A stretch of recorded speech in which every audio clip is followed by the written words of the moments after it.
ജില്ലയുടെ ചാർജ് കൂടിയുള്ള മന്ത്രി ശ്രീ PC വിശ്വനാഥിൻ്റെ സാന്നിധ്യം ഇവിടെ ഉണ്ടായിരുന്നു. MLA-മാരുടെ സാന്നിധ്യം ഉണ്ടായിരുന്നു. ജില്ലാ കളക്ടറുടെ നേതൃത്വത്തിലുള്ള ഉദ്യോഗസ്ഥന്മാരുണ്ടായിരുന്നു. ഇവിടെ 133 ക്യാമ്പുകൾ പ്രവർത്തിക്കുന്നുണ്ട്. അതിൽ 6400-ലധികം പേരുണ്ട് ക്യാമ്പിലുണ്ട്. തിരുവല്ല ഭാഗത്താണ് ഇപ്പോൾ കൂടുതൽ ക്യാമ്പുകൾ വന്നിരിക്കുന്നത്. വെള്ളം ഇറങ്ങാതിരിക്കുന്ന പ്രശ്നം അവിടെയാണ്.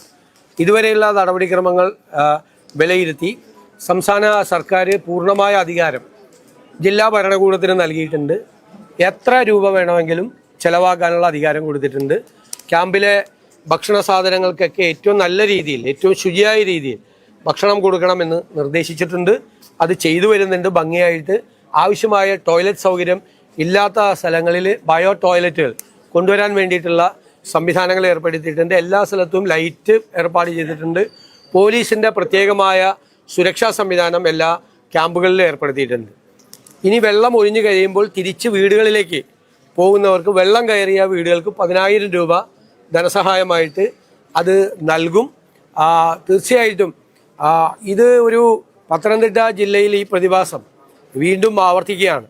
അപ്പോൾ 2018-ലെയും 19-ലെയും വലിയ പ്രളയത്തിന് ശേഷം ഉണ്ടായ കാര്യങ്ങൾ, അതിന് ശേഷമുള്ള ഒരു നടപടിക്രമങ്ങൾ സ്വീകരിക്കാത്തതിൻ്റെ ഒരു പ്രശ്നം കൂടിയുണ്ട്. പമ്പ ഉൾപ്പെടെയുള്ള നദികളിലെല്ലാം അന്ന് വന്നടിഞ്ഞ മണ്ണും ഓരോ പ്രളയത്തിലും വന്നടിയുന്ന മണ്ണും നിറഞ്ഞു കിടക്കുകയാണ്. അപ്പോൾ യഥാർത്ഥത്തിൽ വെള്ളത്തിന് ക്യാരി ചെയ്യാനുള്ള, വെള്ളം പോകാനുള്ള സ്ഥലം വളരെ കുറവാണ്. അപ്പോൾ ഈ മണ്ണ് പെട്ടെന്ന് നീക്കം ചെയ്താൽ മാത്രമാണ്. ഇതിപ്പോൾ ചെറിയ മഴ പെയ്താൽ പോലും വെള്ളം പൊങ്ങുന്ന സ്ഥലമായി പല പ്രദേശവും മാറിയിരിക്കുകയാണ്. അപ്പോൾ പുഴയുടെ ആഴം കുറഞ്ഞിരിക്കുകയാണ്. അത് മണ്ണ് നീക്കം ചെയ്യാനുള്ള നടപടികൾ അടിയന്തരമായി തന്നെ സ്വീകരിക്കും. ഇവിടെ മാത്രമല്ല, സംസ്ഥാനത്ത് ഉടനീളം സ്വീകരിക്കും. അതിന് ഏറ്റവും കൂടുതൽ പ്രാധാന്യവും മുൻഗണനയും പത്തനംതിട്ട ജില്ലയിൽ കൊടുക്കും. അതുപോലെ കാലാവസ്ഥ പ്രവചനവുമായി ബന്ധപ്പെട്ട നിലവിലുള്ള സംവിധാനങ്ങൾ നല്ല രീതിയിൽ മെച്ചപ്പെടുത്താനുള്ള തീരുമാനം നമ്മൾ ബജറ്റിൽ തന്നെ പ്രഖ്യാപിച്ചിട്ടുണ്ട്. ഡിസാസ്റ്റർ മാനേജ്മെൻറ്റ് റെസീലിയൻസ് സിസ്റ്റം ഉണ്ടാവും. അതും ഏറ്റവും ഒരു പൈലറ്റ് പ്രോജക്റ്റായിട്ട് നമ്മൾ പത്തനംതിട്ട ജില്ലയിൽ തന്നെ നടപ്പാക്കാനുള്ള തീരുമാനമാണ് നമ്മൾ എടുത്തിരിക്കുന്നത്. കൂടുതൽ റെയിൻ ഗേജ് സ്റ്റേഷനുകൾ, അത് മാനുവലായിട്ട് അല്ലാത്തതും ആർട്ടിഫിഷ്യൽ ഇൻ്റലിജൻസിനെ കൊണ്ടുകൂടി ഈ രംഗത്ത് ഏറ്റവും നന്നായി പ്രവർത്തിക്കുന്ന നല്ല ഏജൻസികളെ കൂടി, നല്ല ഏജൻസികൾ, ഇപ്പോൾ കൊച്ചി സർവകലാശാല ഉൾപ്പെടെയുള്ള ഹ്യൂം സെൻറ്റർ ഉൾപ്പെടെയുള്ള നല്ല ഏജൻസികളെ കൂടി സഹകരിപ്പിച്ചുകൊണ്ടുള്ള ഫലപ്രദമായ ഒരു ക്ലൈമറ്റ് പ്രഡിക്ഷൻ, കാലാവസ്ഥ നേരത്തെ തന്നെ അത് അറിഞ്ഞ് അപ്പോൾ ആ പ്രവചനത്തിൻ്റെ അത് വ്യാഖ്യാനിച്ച് കൃത്യമായിട്ടുള്ളൊരു വാർണിംഗ് സിസ്റ്റം, മുന്നറിയിപ്പ് സംവിധാനം ഏറ്റവും ഫലപ്രദമായ രീതിയിലുണ്ടാകാൻ നോക്കും. പക്ഷെ ഇവിടെ ഞങ്ങൾ ഇന്നലെ വിശദീകരിച്ചതുപോലെ ഇപ്പോൾ ഉള്ള പ്രശ്നം, ഞങ്ങൾ ഈ മൺസൂണിന് മുമ്പ് തന്നെ സംസാരിച്ചാണ്. ഈ അതിതീവ്ര മഴയും അതുപോലെ ക്ലൗഡ് ബേഴ്സും ഉണ്ടാകുന്ന റഡാറിൽ ഇത് അറിഞ്ഞു കഴിഞ്ഞാൽ നമ്മൾ ആളുകളെ മാറ്റുന്നതിനുള്ള സമയം കിട്ടുന്നില്ല. അത്ര ചെറിയ ഗ്യാപ്പിൽ ഇത്രയും വലിയ മഴ പെയ്യാണ്. 200 മില്ലിക്ക് മീതെ മഴ പെയ്താൽ തന്നെ അതിതീവ്ര മഴയാണ്. ഇവിടെ പല സ്ഥലത്തും 340 ആണ് വടശ്ശേരിക്കരയിലേത്. അപ്പോൾ ഒരുപാട് സ്ഥലത്ത് ഈ 200-ന് മീതെ അതിതീവ്ര മഴ വളരെ കുറഞ്ഞ സമയം ഉണ്ടായിരിക്കുകയാണ്. പിന്നെ വെള്ളം പൊങ്ങാനുള്ള പ്രധാനപ്പെട്ട കാരണം വനത്തിന് അകത്തുണ്ടായ ലാൻഡ് സ്ലൈഡുകളും ലാൻഡ് സ്ലിപ്പുകളുമാണ്. ധാരാളം ലാൻഡ് സ്ലൈഡും ലാൻഡ് സ്ലിപ്പും വനത്തിനകത്ത് ഉണ്ടായിട്ടുണ്ട്. ഒരുപക്ഷെ വലിയ ഭാഗ്യം കൊണ്ടാണ് വലിയ ഈ അധികം മരണങ്ങളോ അങ്ങനത്തെ വലിയ അപകടങ്ങളോ ഉണ്ടാകാതെ പോയതൊരു ഭാഗ്യത്തിൻ്റെ ഒരു ഘടകം കൂടി യഥാർത്ഥത്തിലുണ്ട്. അപ്പോൾ വനത്തിന് അകത്തു നിന്നും ആ പൊട്ടിയൊലിച്ചു വന്ന വെള്ളമാണ്. വലിയ ലാൻഡ് സ്ലൈഡ് ഉണ്ടായിട്ടുണ്ട്, ചെറിയ ചെറിയ ലാൻഡ് സ്ലിപ്പുകൾ ധാരാളമായിട്ടുണ്ടായിട്ടുണ്ട്. ഫോറസ്റ്റ് ഡിപ്പാർട്ട്മെൻറ്റും അത് റിപ്പോർട്ട് ചെയ്തിട്ടുണ്ട്, അല്ലാത്ത സ്ഥലങ്ങളിലും ഉണ്ടായിട്ടുണ്ട്. അപ്പോൾ അതെല്ലാം കൂടി പരിശോധിച്ചുള്ളൊരു ഫലപ്രദമായ, ഇന്ത്യയിലെ തന്നെ ഏറ്റവും ഫലപ്രദമായ ഒരു ഡിസാസ്റ്റർ മാനേജ്മെൻറ്റ് റെസീലിയൻസ് സിസ്റ്റം കേരളത്തിൽ ഉണ്ടാകുന്നതിനെക്കുറിച്ച് നമുക്ക് ആലോചിക്കും. അതിന് പത്തനംതിട്ട ജില്ലയ്ക്ക് പൂർണ്ണമായ മുൻഗണന നൽകും.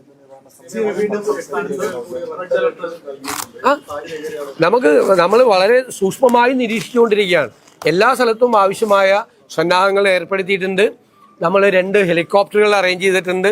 ആവശ്യമായ സ്ഥലത്ത് വേണമെങ്കിൽ ഏരിയലായിട്ട് സപ്ലൈ ചെയ്യാൻ നമുക്ക് പറ്റും. അല്ലാത്ത സ്ഥലത്തുള്ള ഫുഡ് പാക്കേജുകൾ അറേഞ്ച് ചെയ്തിട്ടുണ്ട്. NDRFൻ്റെ ടീമിനെ എല്ലാ സ്ഥലത്തും റെഡിയാക്കി നിർത്തിയിട്ടുണ്ട്. പോലീസ് ഈ ഏറ്റവും നമ്മൾ സംശയമുള്ള സ്ഥലങ്ങളിലെ പോലീസ് സേന മറ്റ് സ്ഥലങ്ങളിൽ നിന്ന് കൂടി വിന്യസിച്ചിട്ടുണ്ട്. ഫയർഫോഴ്സിനെ വിന്യസിപ്പിച്ചിട്ടുണ്ട്. പോലീസിൽ തന്നെയുള്ള RTFനെ കൂടി, റാപ്പിഡ് ആക്ഷൻ ഫോഴ്സിനെ കൂടി സന്നദ്ധരായിട്ട് എല്ലാ സ്ഥലത്തും നിർത്തിയിട്ടുണ്ട്.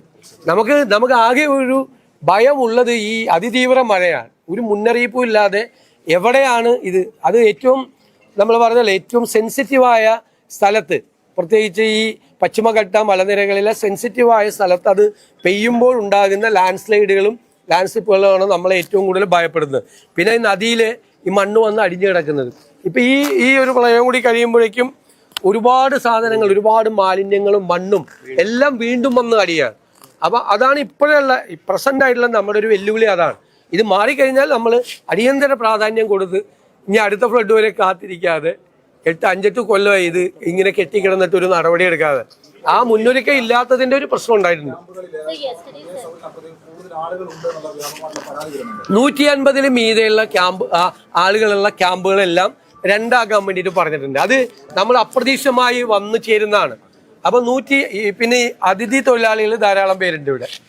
അവരെ കോൺട്രാക്ടർമാരൊക്കെ അവരെ ഇങ്ങോട്ട് ക്യാമ്പിലേക്ക് പറഞ്ഞു വിടുകയാണ്. അവർ പ്രൊട്ടക്ട് ചെയ്യേണ്ടതാണ് കോൺട്രാക്ടർമാരെല്ലാം. അവരിങ്ങോട്ട് പറഞ്ഞു വിടുക. അപ്പോൾ അവർക്ക് ചില സ്ഥലത്ത് അങ്ങനെയാണ്, അവർക്ക് നമ്മളെ പാക്കറ്റ് ഫുഡ് പറ്റില്ല, അവരുടെ പ്രത്യേക ഭക്ഷണം വേണം, അത് പ്രത്യേകമായി ഉണ്ടാക്കി കൊടുക്കണം. അങ്ങനെയുള്ള ചില വിഷയങ്ങൾ ചില സ്ഥലത്തുണ്ട്. അത് പ്രത്യേകമായി അത് അഡ്രസ്സ് ചെയ്യാൻ വേണ്ടിയിട്ടുള്ള സംവിധാനം ചെയ്യുന്നുണ്ട്. 150-ലേറെ ആൾ കൂടിക്കഴിഞ്ഞാൽ അടുത്ത ക്യാമ്പ് തുടങ്ങാൻ വേണ്ടിയിട്ടുള്ള നിർദ്ദേശം കൊടുത്തിട്ടുണ്ട്. അല്ലല്ല, ആവശ്യത്തിലുള്ള ഉദ്യോഗസ്ഥരെ മറ്റ് ജില്ലകളിൽ നിന്ന് വിന്യസിപ്പിക്കും. അത് പറഞ്ഞിട്ടുണ്ട്, അവർക്ക് പറഞ്ഞിട്ടുണ്ട്, ജില്ലാ കളക്ടറോട് പറഞ്ഞിട്ടുണ്ട്. അത് റവന്യൂ ഡിപ്പാർട്ട്മെന്റ് അതിന് ആവശ്യമായ നിർദ്ദേശം കൊടുത്തിട്ടുണ്ട്. എത്ര വേണമെങ്കിലും ഉദ്യോഗസ്ഥന്മാരെ കൊടുക്കും. പിന്നെ നമ്മൾ മെഡിക്കൽ ക്യാമ്പുകൾ മെഡിക്കൽ ചെക്കപ്പ് കൃത്യമായിട്ട് എല്ലാ ക്യാമ്പിലും നടത്തുന്നുണ്ട് ഭംഗിയായിട്ട്. അത് ആരോഗ്യ സംവിധാനത്തിൽ നിന്ന് തന്നെ ഡിപ്പാർട്ട്മെന്റിന്റെ ഭാഗമായിട്ട് ചെയ്യുന്നുണ്ട്. അതുകൂടാതെ പത്തനംതിട്ട ജില്ലയിലെ പ്രധാനപ്പെട്ട സ്വകാര്യ ആശുപത്രികളുടെ നേതൃത്വത്തിൽ വിവിധ സ്ഥലങ്ങളിൽ മെഡിക്കൽ ക്യാമ്പുകൾ സംഘടിപ്പിച്ചും പരിശോധിക്കുന്നുണ്ട്. മറ്റ് രോഗങ്ങളൊന്നും ഉണ്ടാകാതിരിക്കാൻ വേണ്ടിയിട്ടുള്ള ശ്രമങ്ങൾ നടത്തുന്നുണ്ട്. ഇവർ തിരിച്ചു ചെല്ലുമ്പോൾ അവരുടെ കിണറിൽ ക്ലോറിനേഷൻ നടത്തി വെള്ളം ശുദ്ധീകരിക്കാൻ വേണ്ടിയിട്ടുള്ള മെറ്റീരിയൽസ് അതുകൂടി ഇതിനോടൊപ്പം തന്നെ സപ്ലൈ ചെയ്യാനുള്ള സംവിധാനം ഏർപ്പെടുത്തിയിട്ടുണ്ട്. അല്ല, ചെയ്തല്ലേ പറ്റുള്ളൂ. നമ്മൾ അതെല്ലാത്തിനും റെഡിയാണ്. എല്ലാ കാര്യങ്ങളും ചെയ്യുന്നതിന് വേണ്ടിയിട്ട് റെഡിയാണ്. ഏതെല്ലാം ജില്ലകളാണ് എന്ന് പരിശോധിച്ചിട്ടുണ്ട്. അതിൽ ഏറ്റവും അപകട സാധ്യതയുള്ള പ്രദേശങ്ങളെ ഐഡന്റിഫൈ ചെയ്തിട്ടുണ്ട്. അവിടെ പ്രത്യേകമായ സംവിധാനങ്ങൾ ഏർപ്പെടും.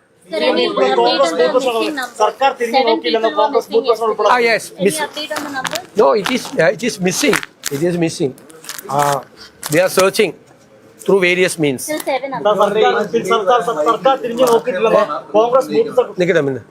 ജില്ലയിലേക്ക് വരാൻ വൈകിയെന്നുള്ള ആക്ഷേപമാണ് പ്രതിപക്ഷം ഉന്നയിക്കുന്നത്. ഇപ്പോഴാണ് വരേണ്ടത് ജില്ലാ സംഘടന ചോദിക്കുന്നുണ്ട്. അതല്ല, അത് ഇവിടെ മന്ത്രി മണിക്കൂറുകൾക്കകം ഇവിടെ ഒരു മന്ത്രി എത്തി, മനസ്സിലായില്ലേ? ഈ സംഭവം ഉണ്ടായി. നമ്മൾ പോകുന്നതല്ലല്ലോ, നമ്മൾ ചെല്ലുന്നത് അവിടെയുള്ള സംവിധാനങ്ങൾ വിലയിരുത്താൻ വേണ്ടിയിട്ടാണ്. ആദ്യം സംവിധാനങ്ങൾ ഉണ്ടാക്കണ്ടേ? വെളുപ്പിന് 5 മണിക്ക് അറിഞ്ഞത് മുതൽ എല്ലാ മന്ത്രിമാരെയും ജില്ലയിൽ ബന്ധപ്പെട്ടു. അവരെല്ലാവരും ആ സ്ഥലത്തെത്തി. എല്ലാ MLA-മാരെയും ബന്ധപ്പെടുത്തി, എല്ലാ കളക്ടർമാരെയും ബന്ധപ്പെട്ടു. ചീഫ് സെക്രട്ടറിയുടെ ഓഫീസിലും മുഖ്യമന്ത്രിയുടെ ഓഫീസിലും കാര്യങ്ങൾ അറിയിക്കാൻ വേണ്ടിയിട്ടുള്ള സംവിധാനങ്ങൾ ഏർപ്പെടുത്തി. അഡീഷണൽ ആയിട്ടുള്ള പണം അനുവദിക്കുന്നതിനുള്ള ഉൾപ്പെടെയുള്ള ഏർപ്പാടുകൾ ഏർപ്പെടുത്തി. അതാണ്. പിന്നെ ഞാൻ CPM ജില്ലാ കമ്മിറ്റി പറയുന്ന അനുസരിച്ചുള്ള ഡേറ്റിലല്ലല്ലോ ഞാൻ പോകുന്നത്.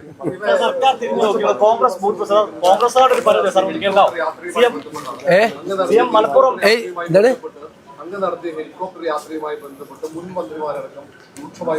അതെല്ലാം ക്ലിയർ ചെയ്ത കേസാണ്. ഇന്നലെ ക്ലിയർ ചെയ്ത. നിങ്ങളിപ്പോ ഇവിടെ ഞാൻ വന്നിരിക്കുന്നത് ഈ വിഷയത്തിന്. അതെല്ലാം ഇന്നലെ പത്രസമ്മേളനത്തിൽ ക്ലിയർ ചെയ്ത.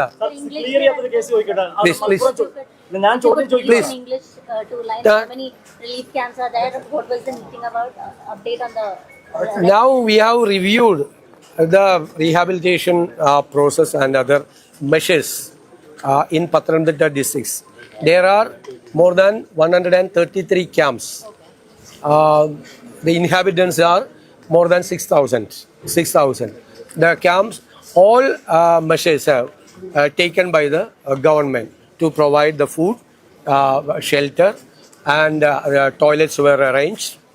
And then now we are providing sufficient help when they are going back to their home. also. We have made all arrangements. വെള്ളം ചുറ്റപ്പെട്ട സ്ഥലങ്ങളിൽ ചില ക്യാമ്പുണ്ട്. അപ്പൊ അവിടെയുള്ള വെള്ളത്തിലൊക്കെയാണ് സാധനങ്ങൾ എത്തിക്കാൻ കഴിയത്തുള്ളൂ. അപ്പൊ അങ്ങോട്ടേക്ക് ഒരു പ്രത്യേക ഒരു സംവിധാനങ്ങൾ ചെയ്യുന്നുണ്ട്. അതിന് ആവശ്യമായ ബോട്ടുകളെല്ലാം ഉണ്ട്. ബോട്ടുകളെല്ലാം എല്ലാ സ്ഥലത്തും ആവശ്യമായ 14 മത്സ്യത്തൊഴിലാളികളുടെ ബോട്ടുകൾ നേരത്തെ തന്നെ കൊല്ലത്തുനിന്ന് ഇവിടെ റെഡിയാക്കിയിട്ടുണ്ട്. 14 എണ്ണം ആലപ്പുഴയിൽ നിന്നും കൊല്ലത്തു നിന്നുമായിട്ട് എല്ലാ സാധനങ്ങളും എത്തിക്കാനുള്ള സമയം. ഏത് ക്യാമ്പിലാണ് കുറവെന്ന് പറഞ്ഞു കഴിഞ്ഞാൽ മിനിറ്റുകൾ കൊണ്ട് അവിടെ എത്തിക്കാൻ വേണ്ടിയിട്ടുള്ള ആ സംവിധാനങ്ങളുണ്ട്. ക്യാമ്പുകളിൽ എല്ലാ സാധനങ്ങളും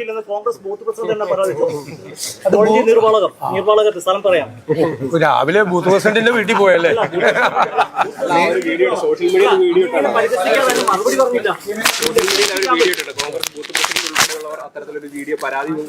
ഏത് ക്യാമ്പിൽ എവിടെയാണ് പരാതി എന്ന് പറഞ്ഞാൽ അപ്പൊ തന്നെ പരിഹരിക്കും.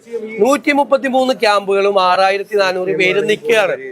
അത് CPM-കാര് പറഞ്ഞാലും ആര് പറഞ്ഞാലും പരിഹരിക്കും. എല്ലാ ഞാൻ പറഞ്ഞുതരാം, കൈരളി TV ഒന്നും ഈ ജനങ്ങൾ കഷ്ടപ്പെടുകയും പ്രയാസപ്പെടുകയും ചെയ്യുമ്പോ കുത്തിത്തിരിപ്പ് ഉണ്ടാക്കി ഇറങ്ങണ്ട.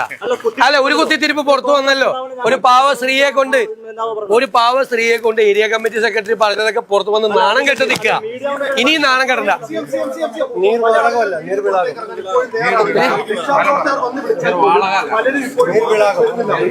അതൊരു പ്രധാനപ്പെട്ട പ്രശ്നമാണ്. മന്ത്രിയും MLA-മാരും ആ പരാതി പറഞ്ഞു.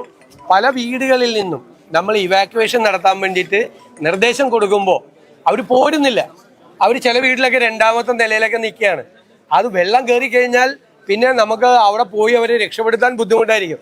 അതുകൊണ്ട് ഞങ്ങൾക്ക് എല്ലാവരോടും പറയാനുള്ളത്, ഉദ്യോഗസ്ഥന്മാരുടെയും ജനപ്രതിനിധികളുടെയും ആ അപേക്ഷ പരിഗണിച്ച് ഈ ഇവാക്യുവേഷൻ നടത്തുന്ന ആളുകളെ മാറ്റിപ്പാർപ്പിക്കുന്ന സ്ഥലത്ത് അതുമായിട്ട് പൂർണ്ണമായി സഹകരിക്കണം എന്ന് ഞാൻ കൂടി വിനീതമായി അഭ്യർത്ഥിക്കുകയാണ്.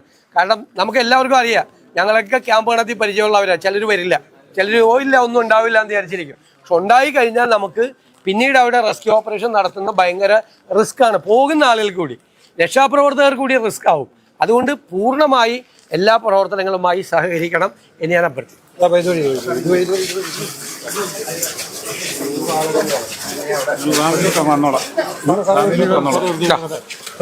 വെള്ളപ്പൊക്കത്തിൽ